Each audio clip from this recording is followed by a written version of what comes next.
আসসালামু আলাইকুম, সবাইকে শুভেচ্ছা জানাচ্ছি। মাসুম মাহবুব। পৃথিবীর যেই প্রান্ত থেকে যারা দেখছেন সবাইকে অনেক অনেক শুভেচ্ছা। দর্শক,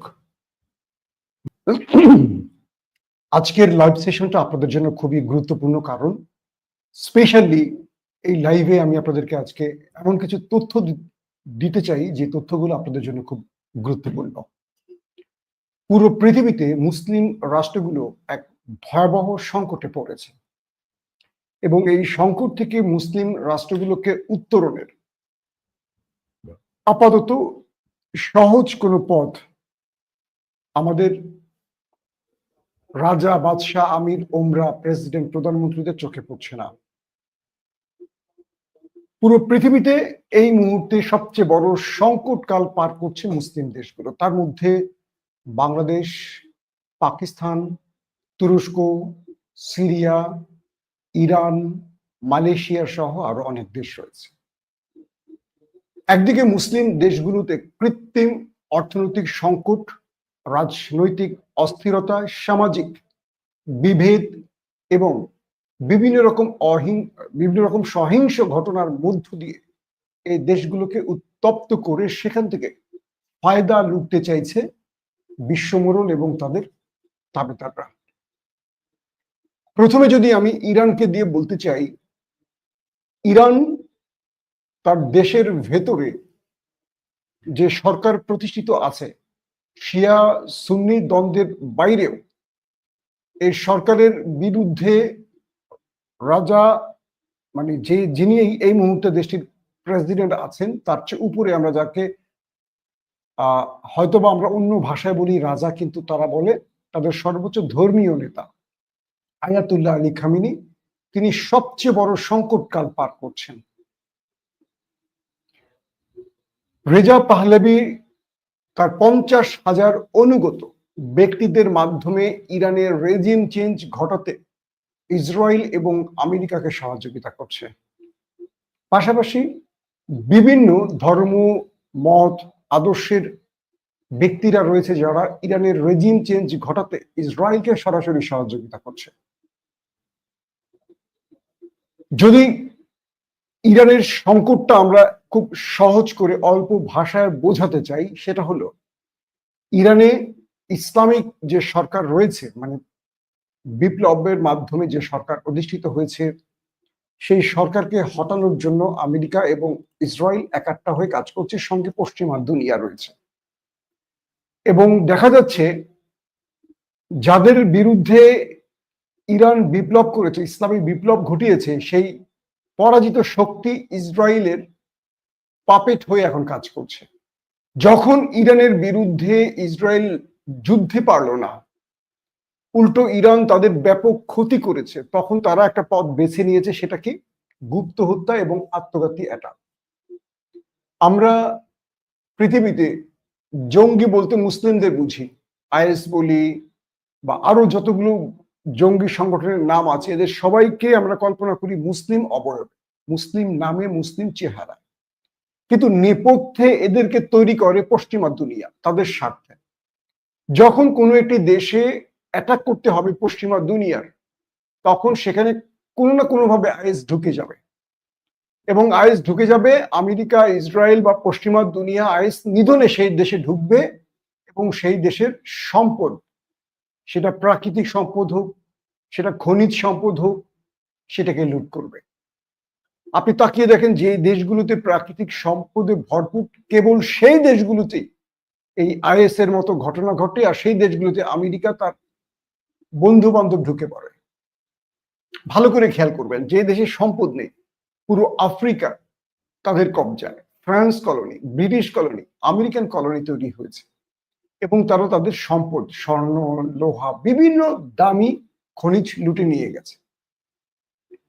আপনি দেখেন আরব রাষ্ট্রের যারা ক্ষমতায় বসে আছেন, এরা বড় জুব্বা পড়ুক, পাগড়ি পড়ুক, যত কিছুই পড়ুক, এদের শেকড় কিন্তু ওই সাদা চামড়ার কাছে। অর্থাৎ ব্রিটিশ আনুগত্যশীল বা পশ্চিমা দুনিয়ার আনুগত্য নিয়ে তারা বসে আছে মসনদে, এবং তারা তাদের ক্ষমতা টিকিয়ে রাখার জন্য পেট্রোডলার খরচ করে আমেরিকাকে বিশাল বিশাল অর্থায়ন করে।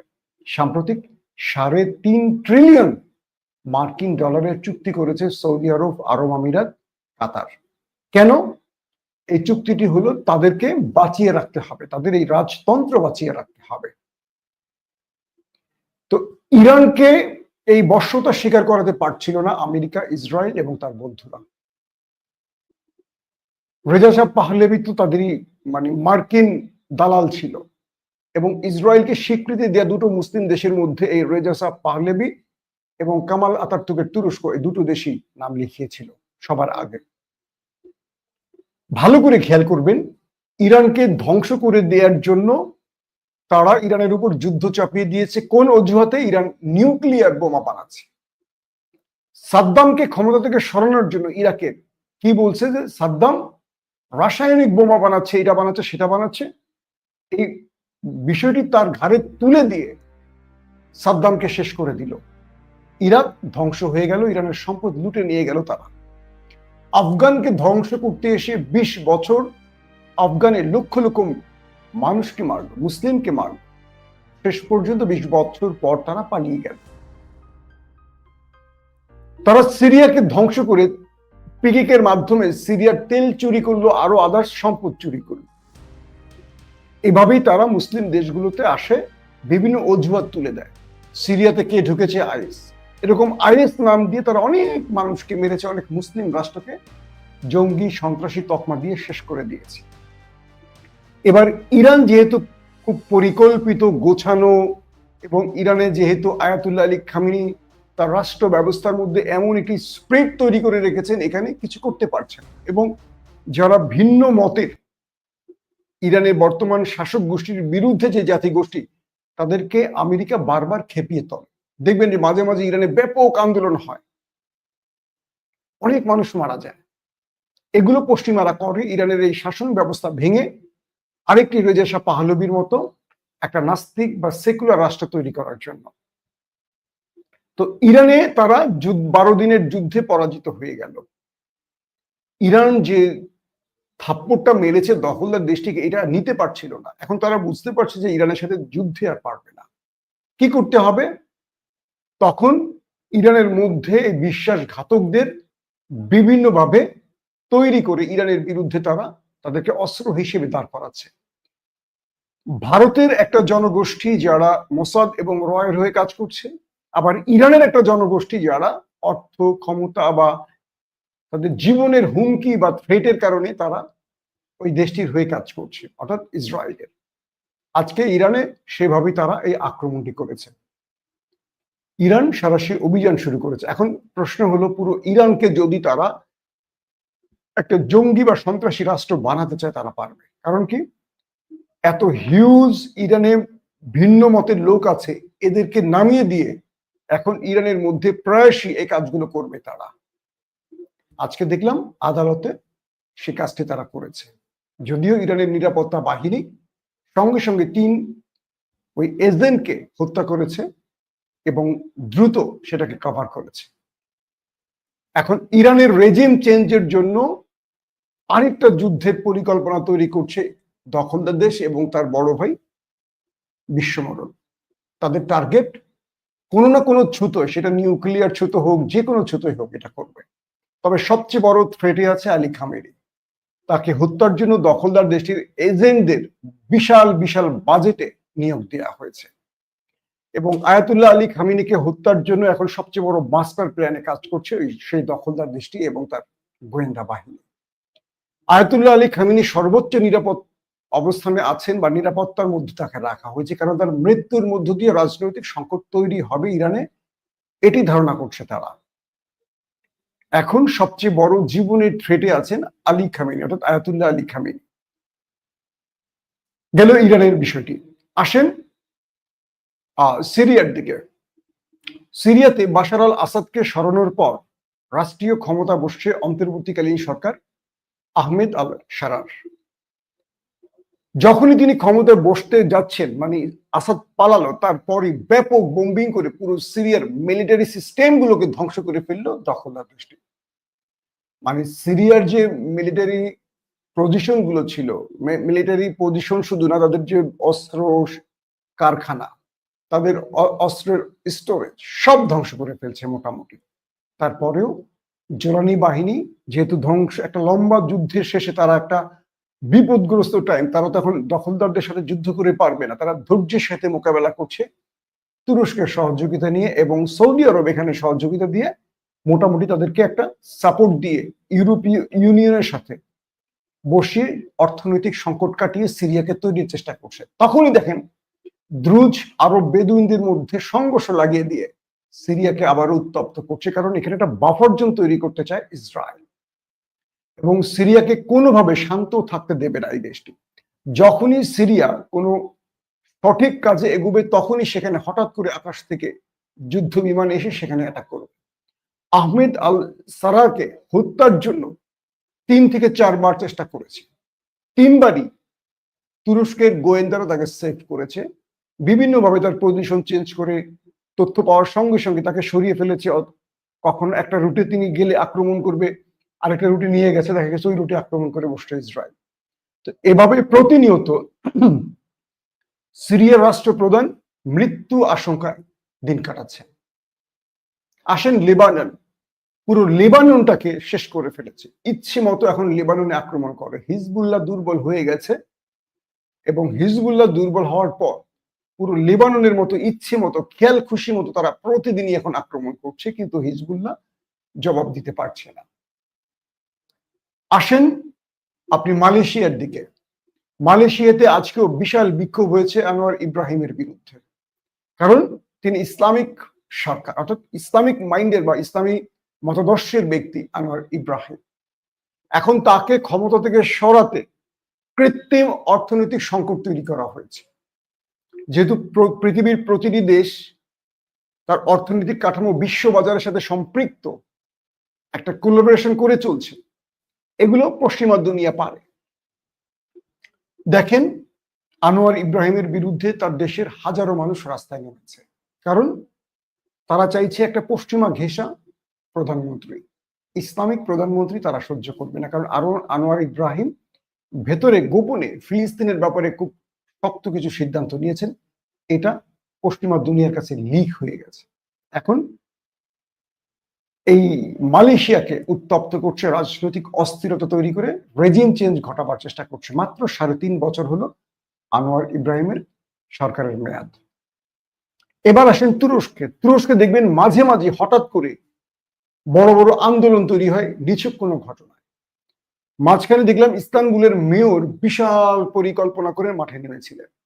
তো এরদোয়ান তো হলেন মাস্টার মাইন্ড রাজনীতির, কিসের ট্রাম্প, কিসের জো বাইডেন, কিসের ভ্লাদিমির পুতিন, তিনি সকল কিছুর মাঝে ওই ইস্তানবুলের মেয়রকে গ্রেফতার করলেন এবং তার বিরুদ্ধে বিশাল বিশাল দুর্নীতির প্রমাণগুলো হাজির করে দিলেন। যে জাতি তার জন্য রাস্তা নেমেছে এরদোয়ানের পতন ঘটাতে, পরে দেখলেন যে আয় হায়, ইস্তানবুলের মেয়র তো বিশাল চোখ। মূলত এই ব্যক্তি ছিল ইসরায়েলের এজেন্ট, অর্থাৎ তিনি পশ্চিমা দুনিয়া বা ইসরায়েল বা ইউরোপের তাদের হয়ে তুরস্কে কাজ করছিলেন, এবং এরদোয়ান সরকারের পতনে তিনি কাজ করতেই এই বিশাল আন্দোলনটা শুরু করছিলেন। এরদোয়ান তাকে কয়েকদিনের মধ্যে থামিয়ে দিলেন, কিন্তু থেমে গেছেন। এখনো তুরস্কের মধ্যে প্রায়শই বিভিন্ন জায়গায় বিভিন্ন অঘটন ঘটছে রাজনীতির তলে, অর্থাৎ গভীরে এরদোয়ানকে ক্ষমতাচ্যুত করার জন্য বিশাল বিশাল প্ল্যানে কাজ চলছে। কিন্তু এরদোয়ান অনেক কিছু মোকাবেলা করে টিকে আছে, যে কারণে এরদোয়ান চাইলেও ফিলিস্তিনের জন্য বিশাল ভূমিকা রাখতে পারছেন না প্রকাশ্যে। কারণ ফিলিস্তিন ইস্যুতে এরদোয়ান এক পা আগালেই পশ্চিমা দুনিয়া তাকে ক্ষমতা থেকে সরিয়ে দেওয়ার জন্য মাস্টার প্ল্যান সাজিয়ে রেখেছে। এখন এরদোয়ান ফিলিস্তিনের জন্য এক পা দিবেন, বাকি মুসলিম রাষ্ট্রগুলো এরদোয়ানের বাকি পা টেনে ধরবেন অথবা এরদোয়ানকে ফেলে দেবেন। এর মধ্যে আরব রাষ্ট্রগুলো আছে। তো এরদোয়ান এখানে অনেক বড় বড় কৌশল নিয়ে কাজ করছেন, যে কৌশলগুলোতে তিনি সাপও মারছেন, লাঠিও ভাঙছেন না। এরপরে আপনি তখন পাকিস্তানের দিকে। পাকিস্তানে ঘটছে কি, ইমরান খানকে জেলে রেখেছেন। ইমরান খানের জেলে থাকা অবস্থায় পাকিস্তানের গুরুত্বপূর্ণ প্রদেশ বেলুচিস্তান, পেশোয়ার অর্থাৎ খাইবার পাখতুনখোয়া সহ বেশ কয়েকটা জায়গায় প্রতিদিনই সন্ত্রাসী হামলা হচ্ছে। সেনাবাহিনী, পুলিশ, বিভিন্ন গুরুত্বপূর্ণ সরকারি ব্যক্তি তাদের টার্গেট করে অপারেশন চলছে। আফগান সীমান্ত থেকে এরা ঢুকে এভাবে পাকিস্তানকে উত্তপ্ত করছে। প্রতিদিনই পাকিস্তানের মধ্যে এই ঘটনাগুলো ঘটছে। এটা নেপথ্যে কারা আপনারা জানেন, কম বেশি আমার ভিডিওগুলোতে আমি বলেছি। এদেরকে অস্ত্র দেয়া, অর্থায়ন করা প্রত্যেকটি কাজ করছে পাকিস্তানের সেই শত্রু দেশটির এজেন্সি। এবং দেখেন, ইসরায়েলের সেনাবাহিনীর ঊর্ধ্বতন কর্তৃপক্ষ গতকাল ভারতের সেনাবাহিনীর ঊর্ধ্বতন কর্তৃপক্ষের সাথে বৈঠক করেছে এবং সেই বৈঠক তারা দ্বিপাক্ষিক বললেও মূলত টার্গেট হলো পৃথিবীর একমাত্র মুসলিম দেশ পাকিস্তানের নিউক্লিয়ারকে ধ্বংস করে পাকিস্তানকে দুর্বল করে দেয়া, যাতে পাকিস্তান একটা অকার্যকর রাষ্ট্রের রূপ নেয়। যে জন্য প্রথম যে যুদ্ধটি ভারত পাকিস্তান করলো গত কয়েক মাস আগে, সেখানে ভারত পরাজিত হওয়ার কারণে এবার ইসরায়েল প্রকাশ্যে পাকিস্তানের বিরুদ্ধে একটা বড় যুদ্ধের জন্য মূল পরিকল্পক হিসেবে ভারত সফরে এসে সীমান্ত অঞ্চলগুলো, ভারত পাকিস্তানের সীমান্ত টেরিটরি বা তাদের পুরো সিস্টেম ম্যাপগুলো নিয়ে বসছে এবং কিভাবে আক্রমণ করবে, সেক্ষেত্রে দখলদার দেশটি ভারতকে কি কি সাপোর্ট দিবে, অস্ত্র দেবে, কোন পজিশনে কিভাবে পাকিস্তানে আক্রমণ করলে সফলতা পাওয়া যাবে, তার পুরো মাস্টার প্ল্যান তৈরি করে দিয়েছে দখলদার দেশটি ভারতকে। এটি গতকালকের খবর, আমি আপনাদের দিয়েছিলাম। এখন বিষয়টি তাহলে কি তৈরি হচ্ছে? এখন বিষয়টি তৈরি হচ্ছে পাকিস্তান একদিকে রাজনৈতিক সংকটে আছে, আবার যে কোনো সময় কালকে ভারতের সেনাবাহিনীর যিনি ডিফেন্স স্টাফ প্রধান, চিফ ডিফেন্স স্টাফ প্রধান, তিনি বলেছেন আমরা কয়েক ঘন্টা, হতে পারে 24 ঘন্টা, হতে পারে 48 ঘন্টা, হতে পারে সপ্তাহের মধ্যে আবারও আমাদের অপারেশন সিঁদুর শুরু করতে যাচ্ছি। তাই সেনাবাহিনী, নেভি এবং এয়ারফোর্সকে সর্বোচ্চ প্রস্তুতি নিতে বলছে। তার মানে পাকিস্তানে আবারও অপারেশন করতে যাচ্ছে ভারত। এই নির্দেশনা কালকে ভারতের সেনাপ্রধানের পক্ষ থেকে এসছে এবং এবার তারা নেভির মাধ্যমে প্রথম অ্যাটাক করতে পারে এমনটিও ঘোষণা দিয়েছে। নেভি অ্যাটাক করলে কোত্থেকে করবে, আর সেই আক্রমণটা হবে কোথায়? পাকিস্তানের যেটাকে বলে অর্থনৈতিক মূল স্থান, সেটি হলো করাচি। করাচিতে প্রথম অ্যাটাক আসতে পারে এবং কিভাবে প্রথম ধাক্কায়, যেমন ইরানে মাত্র 12 মিনিটে ইসরায়েল তার 20 জন রাষ্ট্রের সবচেয়ে টপ হাই অফিসিয়ালকে মেরে দিয়েছে, সেনাপ্রধান সহ গুরুত্বপূর্ণ 20 জনকে প্রথম দিন মাত্র 12 মিনিটে মেরেছে ইসরায়েল। তো এবার ভারতকেও সেই পরিকল্পনা তৈরি করে দিয়ে গেছে তারা। বিষয়টা আসলে কি? একদিকে তারা রাষ্ট্রের ভিতরে রাজনৈতিক অস্থিরতা তৈরি করে রেখেছে। দেখেন, ইস্টাবলিশমেন্ট ইমরান খানকে বিনা কারণে, বিনা অপরাধে আজকে 2 বছরের মতো জেলে রেখেছে। পিটিআই ভোটে নির্বাচিত হওয়ার পরও পিটিআই কে ক্ষমতা না দিয়ে বিরোধী দল হতে দিচ্ছে না। ইভেন সংরক্ষিত আসনগুলো পিটিআই কে দিচ্ছে না, আদালতের মাধ্যমে কেড়ে নিচ্ছে। আদালত কোনো রায় দিতে পারে না, সকল রায় আসিম মনির নিজে লিখে দিচ্ছেন, শেখ হাসিনার মতো। এই দেখেন, পাকিস্তানের মধ্যে এখন ভারতের বিরুদ্ধে যে পাকিস্তান লড়াই করবে, যদি নিজ দেশের মধ্যে রাজনৈতিক অস্থিরতা থাকে তখন কি হয়? ধরেন বাংলাদেশ যদি কোনো দেশের সাথে যুদ্ধে জড়াতো হাসিনার আমলে, আমরা কয়জন হাসিনাকে সাপোর্ট দিতাম? কারণ আমরা সবাই হাসিনার পতন চেয়েছিলাম, কারণ সে আমাদের জন্য একটা ফ্যাসিস্ট স্বৈরাচার ছিল, তাই তো? তো পাকিস্তানের প্রায় 80 থেকে 85% মানুষের কাছে একটা ফ্যাসিস্ট বা স্বৈরাচার হলেন আসিম মনির। কিন্তু তিনি তার মিলিটারি ব্যবহার করে, অস্ত্র ব্যবহার করে ক্ষমতা টিকে আছেন, ইমরান খানের উপর দমন পীড়ন চালাচ্ছেন, অন্যায়ভাবে তাকে সাজা ঘোষণা করছেন। এভাবে পাকিস্তানটাকেও মোটামুটি ক্লাবস করে দিয়েছে কারা? খেয়াল করেন, আমি প্রত্যেকটা ডট মিলিয়ে কোথায় নিয়ে আসবো, আপনারা শেষ বাক্যটার দিকে ওয়েট করেন। আমি কিন্তু এখন সবটি দেশের বর্ণনা দিচ্ছি লাস্ট ডটে আসার জন্য। এরপরে তাকান বাংলাদেশ। বাংলাদেশে 24-এ যে বিপ্লব হলো, জুলাই 2000 ছাত্র জীবন দিল, 25 থেকে 30,000 পঙ্গু, অন্ধ সহ গুরুতর আহত হল। আজ পর্যন্ত ইউনূস সরকার সকল শহীদদের নিয়ে একটা প্রোগ্রাম করতে পারেনি, 1 বছর শেষ হয়ে গেল। আজ পর্যন্ত ইউনূস সরকার জুলাই প্রোক্লেমেশন ঘোষণা করতে পারেনি, সনদ ঘোষণা করতে পারেনি। আজ পর্যন্ত নির্বাচনের রোডম্যাপ দিতে পারেনি। আজ পর্যন্ত ইউনূস সরকার তার উপদেষ্টা মন্ডলী যে সদস্যরা বসেছেন, বাংলাদেশে কোনো একটা পরিবারের ছেলেরা সবার নাম বলতে পারবে, সবার নাম বলতে পারবে না। 1 বছর হয়ে গেছে, আজ পর্যন্ত ইউনূস সরকার তার রাষ্ট্রের বহু জায়গায় তার ব্যর্থতা নজির দেখাচ্ছেন, প্রশাসন থেকে শুরু করে প্রত্যেকটি জায়গায় মনে হচ্ছে ইউনূস সরকার দেশ চালাচ্ছে না, দেশ চালাচ্ছে কয়েকটি পয়েন্ট থেকে। উত্তর পাড়া থেকে দেশ চালাচ্ছে, রাজনৈতিক পাড়া থেকে দেশ চালাচ্ছে, ইউনূস কতটুকু চালাচ্ছে, এনজিও ফোরাম থেকে চালাচ্ছে, এরকম। কারণটা কি? ইউনূসকে প্রতিদিনই টাফ টাইম দিচ্ছে আমাদের শত্রুরা। কোনোটা হয়তো আমরা জানি, কোনোটা আমরা জানি না। এই টাফ টাইম দিচ্ছে কিভাবে?